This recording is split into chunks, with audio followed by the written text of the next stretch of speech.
मियां नवाज शरीफ साहब का हमें पता लगा है कि 21 अक्टूबर को वापस आ रहे हैं, डेट भी आ चुकी है। क्या आपको लगता है कि मियां साहब जो हैं वो 21 अक्टूबर को ही आएंगे और या कुछ में चेंज ऑफ प्लान है? नहीं, कोई चेंज ऑफ प्लान नहीं है। वैसे तो जाहिर सी बात है, कुछ भी हो सकता है, लेकिन जनवरी के आखिरी हफ्ते में होंगे। क्या आपको लगता है आप मज़ीद डिले हो सकते हैं इलेक्शंस, या आप टाइम पे हो जाएंगे आपको लगता है जनवरी में?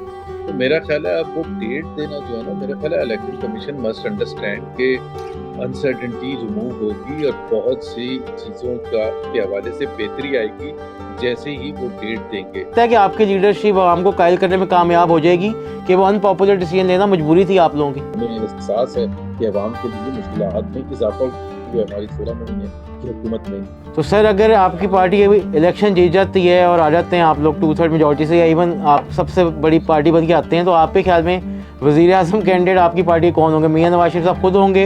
मियां नवाज शरीफ की प्राइम मिनिस्टर।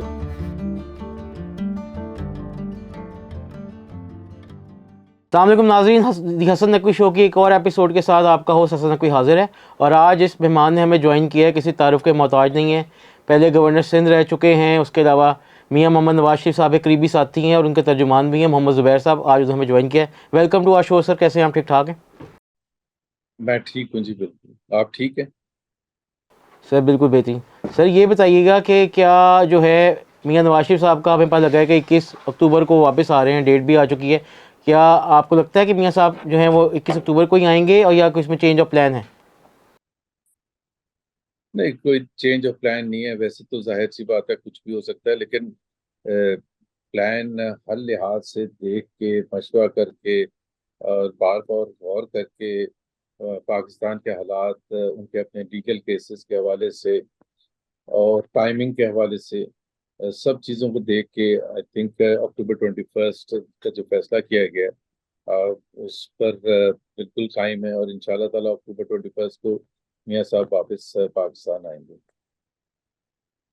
बेहतरीन सर। सर, दूसरे कल हमने एक नोटिफिकेशन वो आया पीएमएलएन की तरफ से, जिसमें बताया गया था कि जो लोग आएंगे उनके इस्तकबालिया कमेटी वगैरह के नाम भी से होंगे। उसमें बशीर मेमन साहब का हमें नाम सर सबसे ऊपर लिखा नजर आया।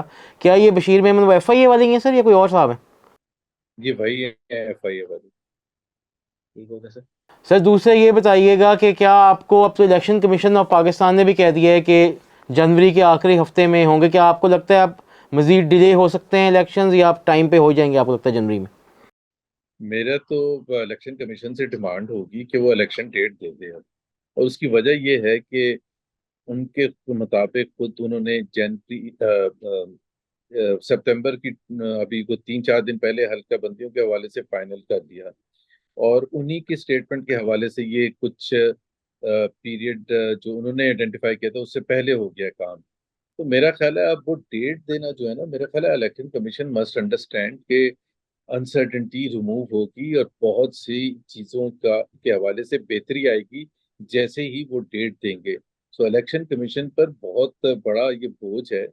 ये जो इलेक्शन होंगे ना होंगे, जनवरी के एंड में होंगे, फिर कोई कह देता है कि जी जनवरी के एंड में तो बड़ी सख्त सर्दी होगी, बर्फबारी होती है कुछ बहुत से इलाकों में। तो ये एम्बिग्युइटी, मतलब ये दुनिया में किसी जगह ऐसी चीजें डिस्कस भी नहीं होती हैं। जो जमहूरियतें हैं, जितनी भी इलेक्शन प्रोसेस होता है, इलेक्शन प्रोसेस में बड़ा क्लियरली आइडेंटिफाइड होता है कि इलेक्शन कब होंगे। ये पहला मेरा ख्याल है मुल्क है।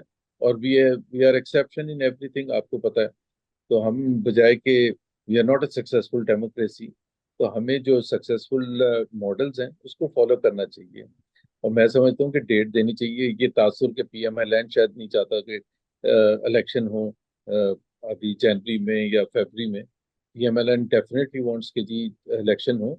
वो हमें जरूर एहसास था कि जी जो हल्का बंदियों के हवाले से उनको टाइम चाहिए, उसका जब वो हो चुका है तो डेट देने में जल्द अज जल्द they should come forward. Sir, आपको लगता है कि अगले इलेक्शन में पीटीआई या इमरान खान साहब होंगे या नहीं होंगे? देखिए, तमाम पॉलिटिकल फोर्सेस को होना चाहिए, इसमें तो कोई शक नहीं है, किसी को डिसएग्रीमेंट भी नहीं है कि जी तमाम पॉलिटिकल पार्टीज और तमाम पॉलिटिकल लोग जो इलेक्शन लड़ना चाहते हैं उनको होना चाहिए। लेकिन अगर कानून के तहत, कानून का PMLN से कोई ताल्लुक नहीं है, ना ही हमारी हुकूमत है, ना ही इलेक्शन कमीशन हमारे मातहत है। ना ही कोर्ट्स और कचहरी हमारे मातहत हैं।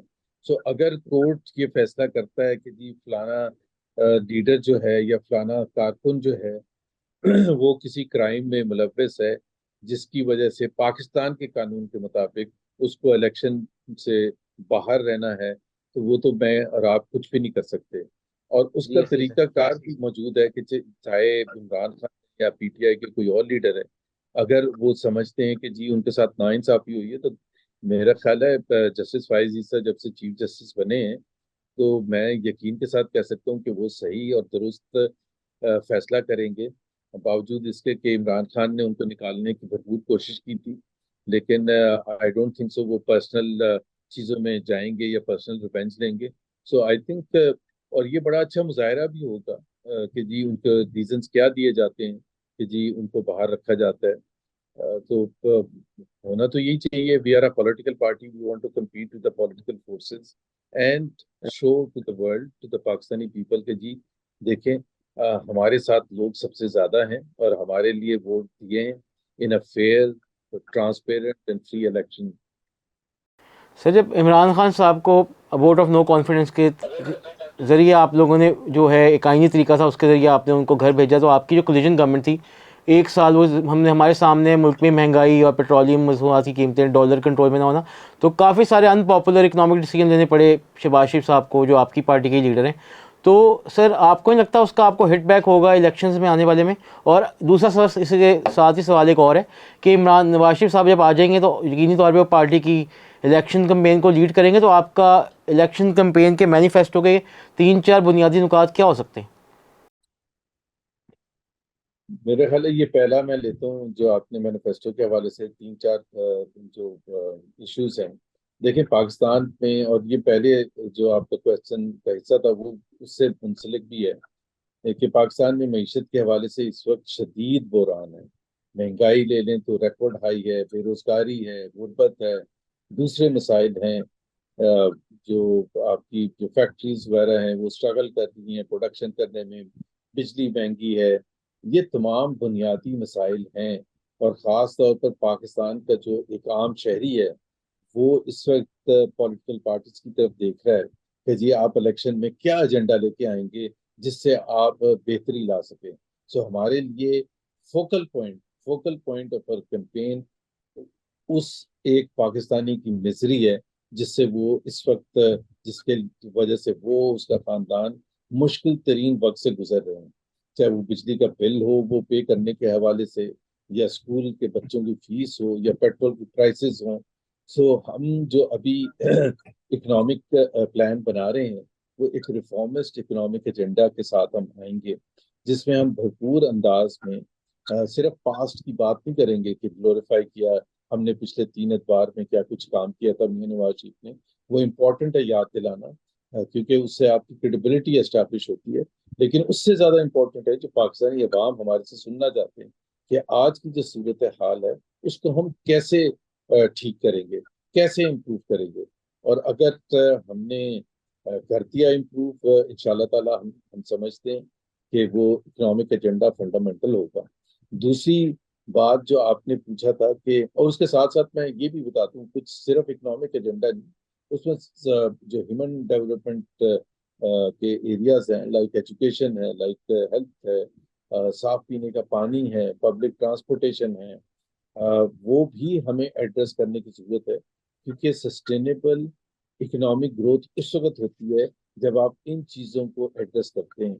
अनफॉर्चुनेटली इस वक्त जो हमारे जो सोशल इंडिकेटर्स हैं, in addition to economic indicators, वो कोई इतने अच्छे नहीं है, बल्कि बहुत खराब है। चाहे वो आप स्टंटेड जो बच्चे हैं उनके हिसाब से देख लें, चाहे आउट ऑफ स्कूल चिल्ड्रन के हवाले से देख लें, चाहे आप हेल्थ केयर कवरेज के हवाले से देख लें, चाहे साफ पीने के पानी जितने लोगों तक पहुंचना चाहिए उसके रेशो के हवाले से देख लें। तो ये चीज़ें बुनियादी हैं और ये एड्रेस करना ज़रूरी है। In addition to improving things like tax to GDP, जो टैक्स का निज़ाम है वो इतना हमारा क्यों बदहाल है कि बहुत से जो लोग हैं उसके टैक्स कवरेज में नहीं आते, और जो आए हुए हैं उन्हीं को की उन्हीं का वो ज्यादा जिम्मेदारी ला दी जाती है। तो मेरा ख्याल है ये बुनियादी चीजें हैं और पॉलिटिकल कैपिटल आपने जो सवाल पूछा था as a result of the no confidence motion, बिल्कुल हमें उसका इदराक है, हमारे लीडरशिप ने भी उसका बार बार तस्करा किया है कि हम जब आए हमें अनपॉपुलर फैसले करने पड़े। अनपॉपुलर फैसले क्यों करने पड़े थे कि Pakistan was going through an IMF programme. वो आईएमएफ प्रोग्राम जो है उसकी नेचर ही यही होती है कि जी आपको मुश्किल फैसले करने होंगे जो आपकी इकोनॉमी को संभाल सकें, लेकिन वो अनपॉपुलर होंगे। जिस तरह से पेट्रोल की प्राइस आपने आते ही 30 रुपए बढ़ा दी, फिर 15 दिन के बाद 30 रुपए बढ़ा दी, फिर 24 रुपए बढ़ा दी। तो जाहिर सी बात है ये कोई पॉपुलर तो नहीं होते, इससे आपका कोई लोगों को खुशी तो नहीं होती है। लेकिन वो अगर आपने मुल्क को आगे लेके जाना होता है तो आपको मुश्किल फैसले करने पड़ते हैं। आपको लगता है आप लोग जल्द से जुलूस जब करेंगे अभी इलेक्शन से पहले, तो आपको लगता है कि आपकी लीडरशिप आवाम को कायल करने में कामयाब हो जाएगी कि वो अनपॉपुलर डिसीजन लेना मजबूरी थी आप लोगों की? एग्जैक्टली हम ये कहते रहे हैं कि पॉलिटिकल कैपिटल हमने लूज किया है। सो हमारे लिए ये अवाम के पास जाना, उनको बताना कि वो जो मुश्किल फैसले थे हमने क्यों किए, हमें ये भी एक्सेप्ट करना जो हमारी लीडरशिप भी कर रही है कि जिस तरह मैंने अभी थोड़ी देर पहले कहा था कि हमें एहसास है कि अवाम के लिए मुश्किलात में इजाफा हुआ है हमारी 16 महीने की हुकूमत में। लेकिन हमारे पास एक पास्ट रिकॉर्ड है और हमारे जब देखेंगे इकोनॉमिक एजेंडा हमारा आएगा, वो रिफॉर्म बेस्ड इकोनॉमिक एजेंडा होगा। और उसके बेसिस पर हम अवाम को कन्विंस कर सकेंगे कि जो 5 साल का मैंडेट आप जो देंगे अब हमें, और क्लियर मैंडेट दें, तो हम वो बड़े मुश्किल फैसले भी कर सकेंगे। और हम किसी भी जो हमारे कोalition पार्टनर्स कम से कम हो, 12 या 13 होंगे तो मुश्किलात होती हैं फैसला साजी करने में। सर आप लोग क्या सीट एडजस्टमेंट कर सकते हैं इलेक्शन से पहले? जो आपके इत्तेहादी थे हुकूमत में, पीपल्स पार्टी हो गई, एएनपी हो गई, पीएमएलक्यू हो गई, तो क्या उनसे कुछ सीट एडजस्टमेंट की बातचीत हो रही है, या मतलब हो सकती है, या आप लोग अपना खुद ही इलेक्शन लड़ेंगे independently? As much as possible independent लड़ेंगे, लेकिन जहाँ सीट एडजस्टमेंट एक तो क्यादत के तरफ से अगर कुछ होगा, लेकिन उसका ज्यादा जो होता है वो कॉन्स्टिट्यूंसी जो लोकल कॉन्स्टिट्यूंसीज में जो आपके जो डायनेमिक्स होते हैं उसके हिसाब से सीट एडजस्टमेंट का कहा जाता है। कि अगर कोई हमारा पीएमएलएन का एमपी है और ऊपर एमएनए हमारा इतना तकड़ा नहीं है, और वो समझते हैं एमपीए और लीडरशिप एक्सेप्ट करती है कि हाँ अगर हम सीट एडजस्टमेंट कर लें किसी दूसरी पॉलिटिकल पार्टी के साथ, तो वो हो सकता है और होता रहा भी है, हर इलेक्शन में होता है। तो you can't right of the possibility of seat adjustment. Sir आपको, आपके करीबी, आपकी पार्टी में करीबी साथी थे आपके, आप लोगों के साबिक वज़ीर आज़म भी हैं शाहिद खाकान अब्बासी साहब, उनके साथ मिफ्ता इस्माइल साहब आपकी पार्टी के मिनिस्टर रहे 2 दफ़ा फाइनेंस के वो, और अब सुनने में आया एक सीनियर लीडर है पीपल्स पार्टी के, बड़े अच्छे सेनेटर थे, हमारे भाई हैं मुस्तफ़ा नवाज़ खोखर साहब, अब सुनने में आ रहा है कि वो अपनी नई पार्टी बना रहे हैं। तो आप सर कैसे देखते हैं? क्या आपको लगता है गुंजाइश है, या अगर राहें जुदा कर रहे हैं वो पीएमएलएन से, तो क्या आप लोग कोशिश कर रहे हैं कि उनको कन्विंस किया जाए कि वो पार्टी ना छोड़ें? जो मैंने सुना है कि शाहिद खाकान अब्बासी साहब मियां नवाज शरीफ से मिलने लंदन जा रहे हैं, और हमारी तो उम्मीद होगी कि वो मियां नवाज शरीफ उनको कन्विंस कर लें, शाहिद खाकान अब्बासी को, कि वो पार्टी में रहें। पार्टी से जो उनकी रिजर्वेशंस हैं, जो भी हैं, पॉलिटिकल हैं, इकोनॉमिक हैं, इकोनॉमिक एजेंडे के हवाले से हैं, तो मेरा ख्याल है उसको as much as possible accommodate करने की कोशिश को, क्योंकि वो भी तो पाकिस्तानी की बेहतरी की बात कर रहे हैं। सो लेट्स होप एंड सी के स्टे विद अस।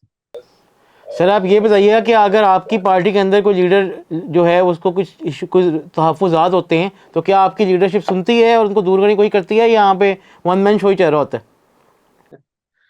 नहीं, मेरा ख्याल है as much as possible accommodate करने का पॉइंट ऑफ व्यू, जो different different point of views होते हैं उसको, ओपिनियन होते हैं उसको अकोमोडेट करने की कोशिश, क्योंकि सब समझते हैं, जाहिर सी बात है इतने पुराने सियासतदान हैं एक पार्टी में, उसमें हर एक की अपनी राय होती है। और बड़ी खुल के डिस्कशन होती है, और होनी चाहिए। मैं तो हमेशा से ये कहता हूँ डिस्कशन होनी चाहिए, क्रिटिसाइज भी करना चाहिए, और लीडरशिप एक्सेप्ट भी करती है कॉन्स्टली क्रिटिसिज्म। तो पॉइंट ऑफ व्यू ही नहीं अगर आएगा सामने, तो फिर कैसे पता चलेगा कि जी पार्टी लीडरशिप जो है वो फैसले सही कर रही है या गलत कर रही है। क्योंकि जो इंडिविजुअल लीडर है वो भी तो पाकिस्तान के अवाम के साथ उसका कांटेक्ट है, और वो समझता है कि जी, चाहे वो मीशत के हवाले से हो, फॉरेन पॉलिसी के हवाले से हो, डोमेस्टिक सिविल मिलिट्री रिलेशंस के हवाले से हो, या जुडिशरी के हवाले से व्यू पॉइंट हो, उसको हम किस तरह से बेस्ट तरीके से इजहार करें ताकि वो इफेक्टिव भी हो और वो किसी के लिए मुश्किल मुश्किल ना पैदा करे। सर आपको क्या लगता है जो अभी इलेक्शन होंगे उसके बाद कोई हंग पार्लियामेंट होगा या आप लोग कोई मेजोरिटी के साथ आ सकते हैं? टू थर्ड जाहिर सी बात मेजोरिटी। है, अभी मैंने आपको ये कहा था कि हम तो चाहेंगे कि हमारे एक एब्सोल्यूट मेजोरिटी हमें मिले, ये भारी मैंडेट मिले, क्योंकि पाकिस्तान की जो मीशत के हवाले से जो चैलेंजेस हैं वो उसी वक्त जाहिर है वो वैसे ही इतने बड़े मुश्किलात हैं मीशत के हवाले से। तो अगर कोई एक पार्टी जो कि भरपूर मैंडेट के साथ आएगी उसके लिए फैसले करने आसान होते हैं। अदरवाइज तो अगर आप हंग पार्लियामेंट होगी, बुरे तरीके से हंग पार्लियामेंट होगी, जैसे अभी जो 16 महीने का जब पूछते हैं हमारे से, तो उसकी सबसे बड़ी रीजन ही ये थी कि वो इतना डिपेंडेंसी थी। फिर जाके 176 वोट मिले थे या 178 वोट मिले थे मियां शहबाज शरीफ को। तो 13 पार्टीज होंगी, तो 13 पार्टीज का इकोनॉमिक एजेंडा भी बहुत हद तक मुख्तलिफ होगा, गवर्नेंस का स्टाइल भी डिफरेंट होगा, डिसीजन मेकिंग का प्रोसेस भी डिफरेंट होगा, फॉरेन पॉलिसी के हवाले से भी किसी कोई अफगानिस्तान से इस किस्म के हालात चाहता है, कोई इंडिया से टफ सांस लेने की बात करता है, and so on and so fourth. तो मेरा ख्याल है उसमें आसानी उस वक्त होती है जब आपके पास एक भारी भरकम मैंडेट हो, ताकि पार्टी जो है वो जो उसका मैंडेट है वो इम्प्लीमेंट करने में उसको आसानी हो। सर हम माजी में सुनते रहे कि पीएमएलएन के अंदर दो कैंप हैं, एक शहबाज शरीफ साहब का कैंप है, एक नवाज शरीफ साहब का कैंप है। एक तो ये बताइए कि सर नवाज शरीफ साहब के पॉलिटिकल सियासी जानशीन उनकी बेटी होंगी या छोटे भाई होंगे? दूसरा ये बताइएगा सर कि आपके वज़ीर आला पंजाब में वज़ीर आला है मियाँ शहबाज शरीफ साहब के जो फर्जंद हैं हमजा शहबाज शरीफ साहब, लेकिन अब हमें नज़र आता है कि जैसे वो कुछ साइड लाइन है। क्या ऐसा कुछ है या ऐसा कुछ नहीं है? गलत इंप्रेशन है हमारा। तो वो खामोश मोस्टली रहे हैं पिछले कुछ 8-9 महीने, लेकिन वो उनका तरीक़ेकार पॉलिटिक्स का है, हर एक का अपना तरीका होता है। ही अटेंड्स हिज पॉलिटिकल ऑफिस और सबसे मुलाकातें करते हैं, एमपीएस एमएनएस, और जो इम्पोर्टेंट जो जो भी पॉलिटिकल पार्टी के हवाले से अपनी राय भी देते हैं, तो वो हमेशा से बिहाइंड द सीन काम करने का उनको ज़्यादा फोकस रहता है। हर एक का अपना स्टाइल होता है, so he is very much part of the team. और जहाँ तक जानशीन का ताल्लुक है, वो तो मेरा ख्याल है जब वक्त आएगा तो मियां नवाज शरीफ फैसला कर लेंगे, और उसमें जाहिर सी बात है वर्कर्स की राय शामिल होगी कि वो किसको चाहते हैं अपने लीडर देखना। बाकी सर आपको लगता है फैमिली में कोई डिवाइड नहीं है कोई पॉलिसी के ऊपर किसी चीज़ में, जैसा कि बातें होती रहती हैं मीडिया में कि शायद मियाँ नवाज शरीफ शहबाज शरीफ साहब जो हैं वो थोड़े से ज़्यादा समझे जाते हैं, प्रो इस्टेब्लिशमेंट समझे जाते हैं, और मियाँ नवाज शरीफ साहब ज़ाहिर है माजी में टारगेट भी करते रहे, जो कुछ डिसीजंस थे अनपॉपुलर डिसीजन आप कह लें, या कुछ जो फौज का किरदार रहा है माजी में पॉलिटिक्स के अंदर उसके हवाले से। तो आप सर आपको नहीं लगता कि आपस में कोई खिलाफ है या नहीं है? देखें, बिल्कुल आपने सही कहा, अलग अलग राय होती है कि आपकी रिलेशनशिप कैसी होनी चाहिए। मिलिट्री इज अ रियलिटी, उसकी जो ग्राउंड रियलिटी है, उससे किसी को वो नहीं है डिसएग्रीमेंट। कैसे डील करना है वो उसमें हो सकता है कुछ डिसएग्रीमेंट हो, और वो दोनों में पाकिस्तान की बेहतरी की बात होती है, दोनों में सिविलियन सुप्रीमेसी की बात होती है कि जो भी हुकूमत कर रहा है, प्राइम मिनिस्टर है, उसके पास जाहिर है आइन के मुताबिक उसके पास अथॉरिटी है, उसकी रिस्पॉन्सिबिलिटी है और उसी की अकाउंटेबिलिटी होनी है। सो बात ये है कि लेकिन इसका मतलब ये नहीं है कि दूसरे को दबा दिया जाए, दूसरे स्टेक होल्डर को।